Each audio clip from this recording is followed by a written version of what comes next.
अस्सलाम वालेकुम दोस्तों की हाल चाल तुसीं देखदे पिओ लतीफ़ एनीमल टीवी मैं तुहाड़ा वीर मुहम्मद लतीफ़ जट। दोस्तों सब तो पहलो साढ़े चैनल नूं सबसक्राइब करो ताकि साड़ी हर वीडियो तुहाडे तक बआसान तरीके से पहुँच सके। दोस्तों अज तो तकरीबन 10 तो 12 दिन पहलों वीडियो लगाई सी, मगर वच्छी सी लाइव चवाई करवाई सी भाई शहबाज कोले सी साहीवाल गाय। मेरे प्यारे बड़े सबसक्राइबर ने जहांगीर साहब इस्लामाबाद तो जिन्होंने ये गाय लई है। एक गाय आ साढ़े तो उन्होंने व्हाट्सअप से वीडियो वेख के लई है। दो गावां भाई जहांगीर साहब ने जा रही ने, 3 गावां माशाल्लाह कल नूं लोड होनियां ने। तो लोड करो भाजी, लोडिंग की वीडियो बना रहे हैं कि ताकि दोस्तों को पता लगे कि वाकई लतीफ़ भाई साफ सुथरा सुच्चा काम कर रहे हैं। पैसे भाई ने ऑनलाइन लवाए ने 5 गावां दे, एक मई के 66 डंगरां दे पैसे ओके ने। डाले दे पराली परूली सिट के बैड बना के माल लोड कराने लगे। साड़ी दुआ है कि भाई जहांगीर के बच्चों और उन्होंने दुध पीना नसीब करे और अल्लाह पाक उन्होंने तंदुरुस्ती ता फरमाए। अज की फ्लैट माशाल्लाह इस्लामाबाद जा रही है। हमेशा तो तुहाडे वीर ने साफ सुथरा सुच्चा खरा म्यार ते काम किया है। हमेशा तो म्यार बनाया है, कारोबार नहीं बनाया, म्यार बनाया। म्यार के मुताबिक काम करीदा है अल्लाह के हुक्म नाल। एक आ गाय सी चोलस्तानी फरीदन क्रास गाय सी, दूसरा वारा सूई सी, दूजी भी दूसरा वारा सूई है। इनके मगर बच्ची माशाल्लाह जर्सी फरीदन क्रास बच्ची सी, दोनों के मगर बच्चियां ने। हमेशा तो म्यार ते काम किया है, साफ सुथरा किया है। भाई जहांगीर साहब अगे मौके पर आए सी, दो मझां एक गाय लै गए सी। हुण भाई उन्होंने कहा भाई लतीफ़ ऑनलाइन पैसे लवाने और असी मौके तो कोई नहीं आना, मौके तो नहीं आना और तुहाडे तमाद ते लैके जानियां ने। अल्लाह के हुक्म नाल 8 तो 10 दिन अपने घर चोईयां ने। चोन तो बाद सानूं तसल्ली होई है। अज उन्होंने माल लोड करवान लगे हैं। तकरीबन 8:28 हो गए हैं रात के। सुबह फर्स्ट टाइम इंशाअल्लाह अल्लाह के हुक्म नाल पहुँच जानियां। साड़ी दुआ है कि अल्लाह पाक उन्होंने खैर सलामती लैके जाए और उन्होंने दुध पीना नसीब करे।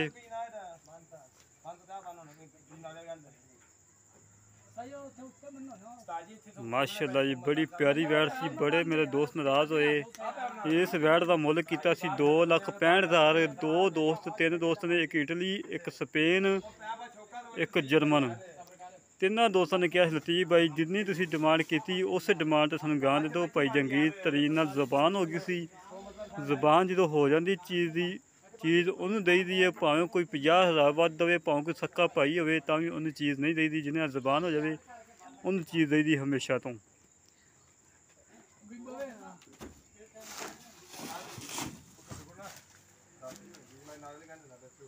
माशाल्लाह दूसरी वैड़ है, बड़ी प्यारी वैड़ है, चोलस्तानी फरीदन क्रास। ये भी तकरीबन अज 8 दिन हो गए मेरी खुरली तो बजी हुई माशाल्लाह, मेरे घर बजी हुई है। इनके मगर आ बच्ची है। आ तीसरी गाय जा रही है शहूपुरे। हाँ आ बच्चा छड़िया। तीसरी गाय शहूपुरे जा रही है। भाई रजवान साहब दुबई तो बैठे ने, जिन्होंने साढ़े तमाद ते पैसे ऑनलाइन करवाए ने और पैसे ऑनलाइन करवा के असीं इन्हां गाय दे नाल पवा रहे हैं ताकि किराया सानूं हाफ तो भी तकरीबन 30 हिस्से का किराया पवे भाई होरां नूं।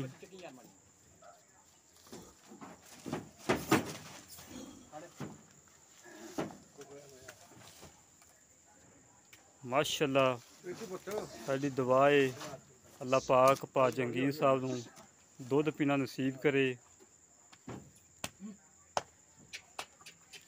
लोडिंग हो रही माशाल्लाह दोवें गावां।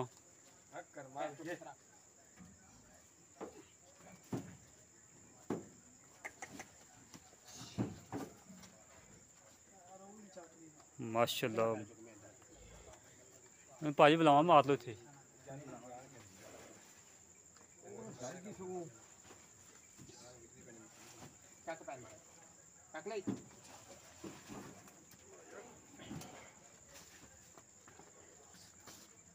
कई लेके मारा खड्डे नीवा कर लेंदा तू। ਮਾਸ਼ਾਅੱਲਾ ਦੋਵੇਂ ਗਾਵਾਂ ਭਾਈ ਜੰਗੀਰ ਸਾਹਿਬ ਦੀਆਂ ਲੋਡ ਹੋ ਗਈਆਂ ਨੇ। ਹੋਰ ਅੱਜ ਦੀ ਫਲੈਟ ਜਾ ਰਹੀ ਹੈ ਇਸਲਾਮਾਬਾਦ। ਮਾਸ਼ਾਅੱਲਾ ਬੜੀਆਂ ਪਿਆਰੀਆਂ ਵੜੀਆਂ ਸੀ। ਜਿਹੜੇ ਵੀਰ ਨੂੰ ਸਾਡਾ ਕੰਮ ਪਸੰਦ ਆਵੇ ਸਾਡੇ ਨਾਲ ਰਾਬਤਾ ਕਰੇ।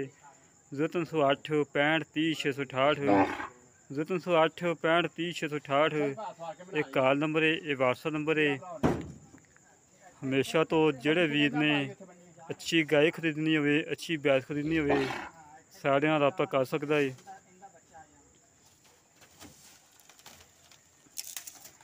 ਚਵਾਈਆਂ ਕਰਵਾ ਕੇ ਬੱਚਿਆਂ ਨੂੰ ਰਜਾ ਕੇ ਚਗਵਾ ਕੇ ਲੋਡ ਕਰਵਾਉਣ ਲੱਗੇ ਹਾਂ। ਰਾਤ ਦੇ 8:30 ਵਜੇ ਦਾ ਟਾਈਮ ਹੋ ਗਿਆ ਹੈ ਤਾਂ ਕਿ ਜਹਾਂ ਬੱਚੇ ਭੁੱਖੇ ਨਾ ਰਹਿਣ। ਸਫ਼ਰ ਕਾਫੀ ਜ਼ਿਆਦਾ ਹੈ।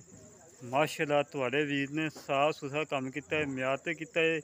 ਦੋਸਤ ਮੇਰੇ ਬੈਠੇ ਇਸਲਾਮਾਬਾਦ ਘਰ ਬੈਠੇ ਨੇ ਔਰ 6 ਜਾਨਵਰਾਂ ਦੇ ਸਾਨੂੰ ਪੈਸੇ ਔਨਲਾਈਨ ਕਰਵਾਏ ਨੇ। 14 ਲੱਖ ਰੁਪਏ ਉਹਨਾਂ ਨੇ ਔਨਲਾਈਨ ਕਰਵਾਇਆ। 14 ਲੱਖ ਤੇ 35,000 ਰੁਪਏ ਸਾਨੂੰ ਔਨਲਾਈਨ ਕਰਵਾਇਆ ਹੈ। 2 ਗਾਵਾਂ ਹੋਣ ਜਾ ਰਹੀਆਂ ਹੈ, ਬਾਕੀ ਸੁਬਾਹ ਜਾਣਗੀਆਂ ਮਾਸ਼ਾਅੱਲਾ ਵੱਡੇ 12 ਫੁੱਟੇ ਗੱਡੀ 'ਚ। ਇਸੇ ਤਰ੍ਹਾਂ ਆਪਣੇ ਵੀਰ ਨੂੰ ਇਜਾਜ਼ਤ ਮਿਲਾਂਗੇ ਇੱਕ ਅਗਲੀ ਵੀਡੀਓ 'ਤੇ। ਪਾਕਿਸਤਾਨ ਜ਼ਿੰਦਾਬਾਦ।